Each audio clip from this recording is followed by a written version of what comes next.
उत्पत्त्यादहेतवे तापत्रय विनाशाय श्री कृष्णाय वयं नमः।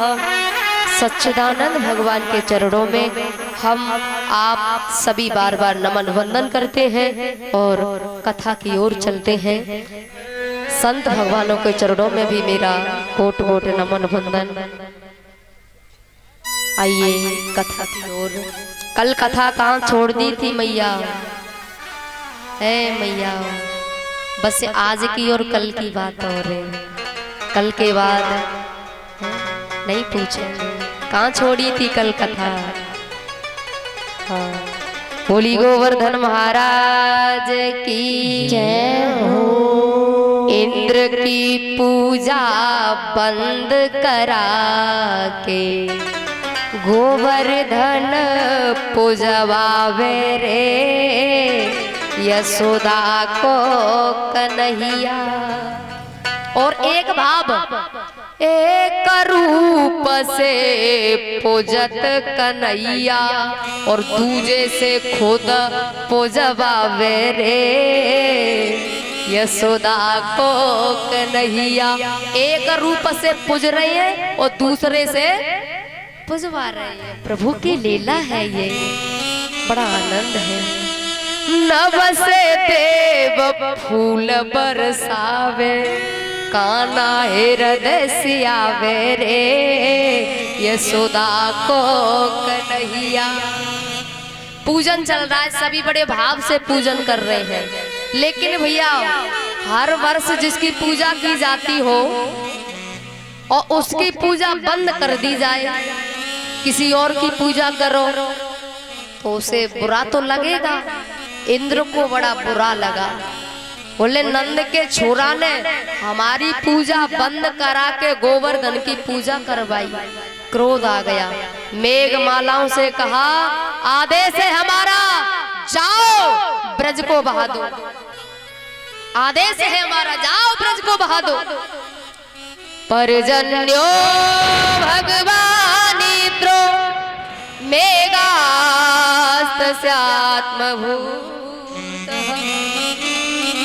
तेभिष्यन्ति भूतानां प्रीडनं जीवनं पयः।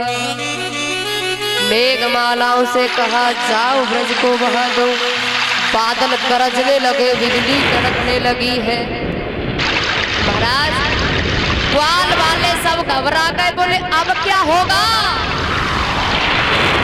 इंद्र का प्रकोप देखे घबराने लगे सब, अब क्या करें?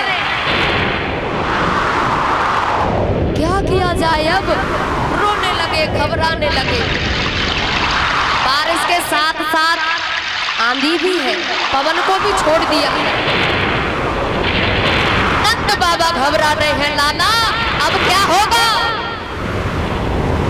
भगवान को हंसी आ रही है। इंद्र, ये गद्दी तुझे मैंने दी, इंद्र तुझे मैंने बनाया और तू मेरे ब्रजवासियों के ऊपर ये प्रकोप दिखा रहा है। तू मुझ पे दिखाए चलेगा, लेकिन मेरे भक्तों पे यदि कोई प्रकोप दिखाएगा तो मैं छोड़ने वाला नहीं हूँ।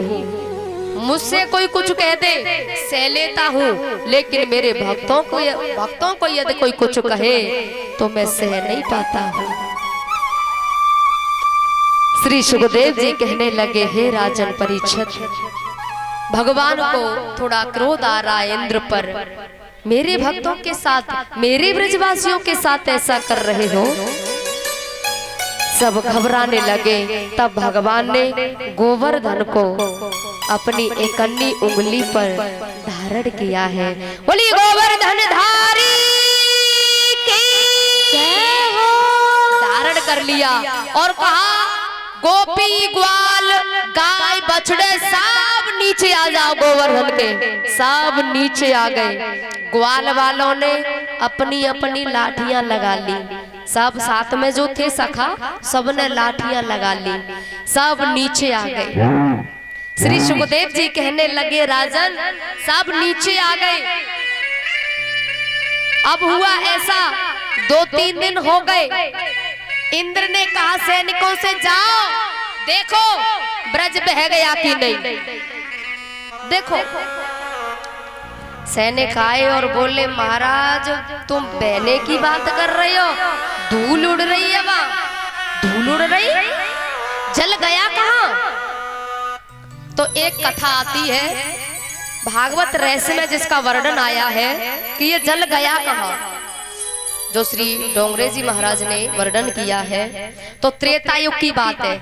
एक बार सीता जी ने भगवान राम से कहा भगवान कोई ऐसा संत लेवा के लाओ जो पेट भर के भोजन कर सके, क्योंकि जितने आते हैं वो थोड़ा सा पाते हैं चले जाते हैं, अच्छा सा खूब खाए, ठीक है।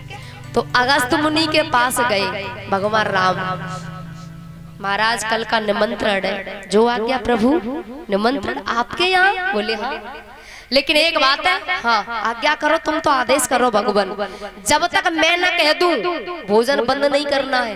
अगस्त मुनि बोले महाराज भगवान हमारी क्या है, हम तो समुद्र को पीने वाले हैं, तुम जब तक कहो तब तक, तुम क्या महीनों तक चलता रहे? हाँ हाँ वो हम कह देंगे, तुम्हें आदेश कर देंगे, ठीक है कल पधारना, जो आज्ञा प्रभु। अगस्त मुनि पधारे दूसरे दिन, सीता जी ने रसोई बनाई, महाराज जी का भोजन चल रहा है। अब महाराज एक दिन हुआ, 2 दिन, 3 दिन, 4 दिन, परेशान हो गए, रिद्धि सिद्धू को बुलाया, महाराज का भोजन चल रहा है। सीता जी बड़ी परेशान, बोले भाई कितने दिन भोजन चलेगा? तो सीता जी बोली हाथ जोड़ के, अरे महाराज जी वो कहते हैं बीच में पानी पी लेना चाहिए। तो महाराज जी बोले बीच आए तब तो, बीच आए तब तो, बीच आएगा तो पी लेंगे। सीता जी बड़ी परेशान, बोले अभी बीच ही नहीं आया। नहीं देवी जी जब आ जाएगा बीच तो हम मांग लेंगे, ऐसी बात नहीं है। बड़ी परेशान, 2-4 दिन और भोजन चला। राम जी ने देखा सीता जी बड़ी परेशान, हाथ जोड़ के कहा बस बहुत है, ठीक है जो आज्ञा प्रभु। आदेश हो गया, भोजन बंद कर दिया अगस्त मुनि ने। तो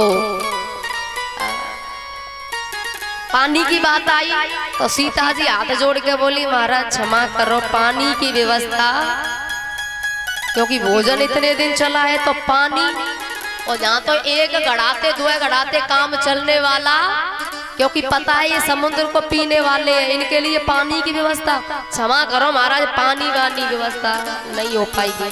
तब भगवान राम ने कहा अगस्त मुनि से कि अब नहीं, द्वापर में जब कृष्ण बन के आऊंगा, गोवर्धन को धारण करूंगा, इंद्र बारिश करेगा, आप वहां पधारना तो जल को पान करना, जो आज्ञा। ठीक है प्रभु। तो अजगर बनकर अगस्त मुनि गोवर्धन के आसपास अपना लपेड़ा लगाकर जल को पान कर रहे हैं और उस जल को रोक भी रहे हैं। अब महाराज 4-5 दिन हो गए गोवर्धन को धारण किए हुए, तो यशोदा मैया ग्वालों से बोली देखो मेरो लाला अभी बहुत छोटो है, बहुत छोटो है, ऐसो करो सब सहायता करो। और यशोदा मैया ग्वाल वालों से कहती हैं कि लाला की नरम कलैया जाकी मुड़ ना जाए बैया, अरे गिरवर में बोझ अपार कन्हैया मेरो बारो नथ में गिरवर तो धारे कन्हैया मेरो बारो नथ में गिरवर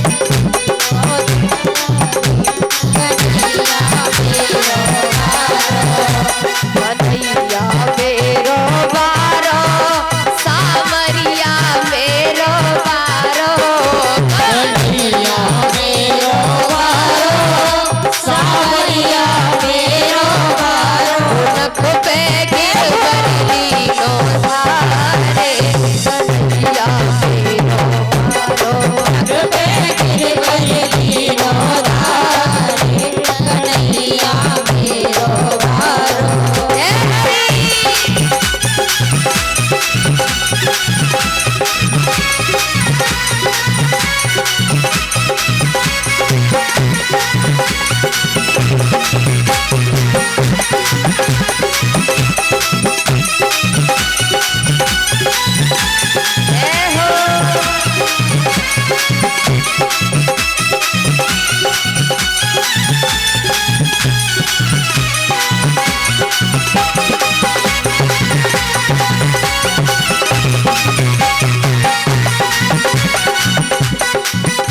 यो कहे यशोदा मैया सब जोर लगाओ भैया। यो कहे यशोदा मैया सब जोर लगाओ भैया। यो कहे यशोदा मैया सब जोर लगाओ भैया। कहे यशोदा मैया सब जोर लगाओ भैया। गिरवर में वो कन्हैया मेरो मारो नख पे गिरवर लीनो धारे कन्हैया मेरो मारो। कन्हैया मेरो मारो सावरिया मेरो मारो। कन्हैया मेरो मारो सावरिया मेरो मारो। नख पे गिरवर लीनो धारे कन्हैया मेरो नख पे गिरवर लीनो धारे कन्हैया मेरो मारो। सावरिया मेरो मारो। सावरिया मेरो मारो। कन्हैया मेरो मारो। सावरिया मेरो मारो। कन्हैया मेरो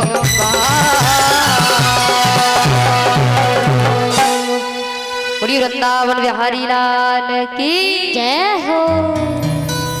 जैसे ही मैया ने कही है ना कि भैया सब सहायता करो, तो ग्वाले बोले लाला मैया सही कह रही थी।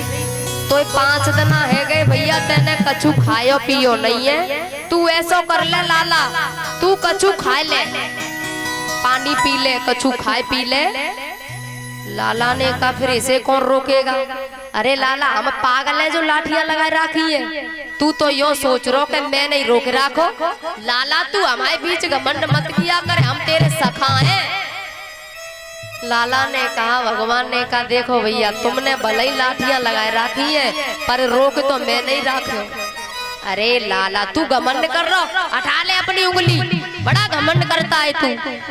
भगवान ने सोची उठाकर तो देखूं, और जैसे ही उंगली उठाई गोवर्धन नीचे आने लगे, लाठियां चरमरा कर टूट गई।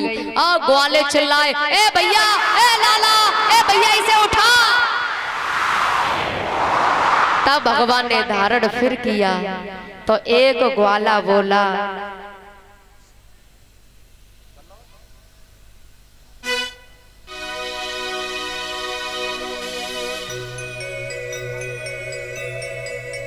श्री पप्पू कुशवाहा, उनकी बहन श्री जल देवी 251 रुपए की माला से स्वागत करती हैं। तालियों के साथ स्वागत करें। भगवान खुश बनाए रखे, सब मनोकामना पूरी हो, धन दौलत से भंडार भरी रहे, सुख समृद्धि दे परमात्मा।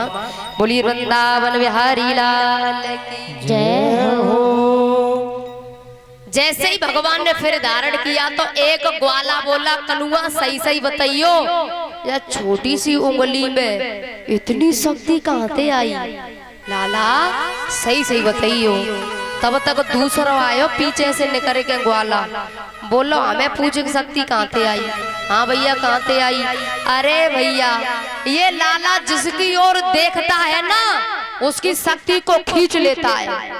ये लाला जिसकी ओर देखता है उसकी शक्ति को खींच लेता है। तब तक पीछे से आयो तीसरो, और वो बोलो तभी हम सूखत जा रहे, तभी हम सूखत जा रहे। आज पतो चलो जी लाला हमारी शक्ति को खींच लेता है। तब तक एक ग्वाला बोलो, नाना भैया ऐसी बात नहीं है, कनुआ तू अपने मुख से बता ये सब क्या है, इतनी शक्ति कहाँ से आई? तब भगवान कहते हैं, भैया कछु माखन को बल बड़ो, कछु गोप ने करी सहाय,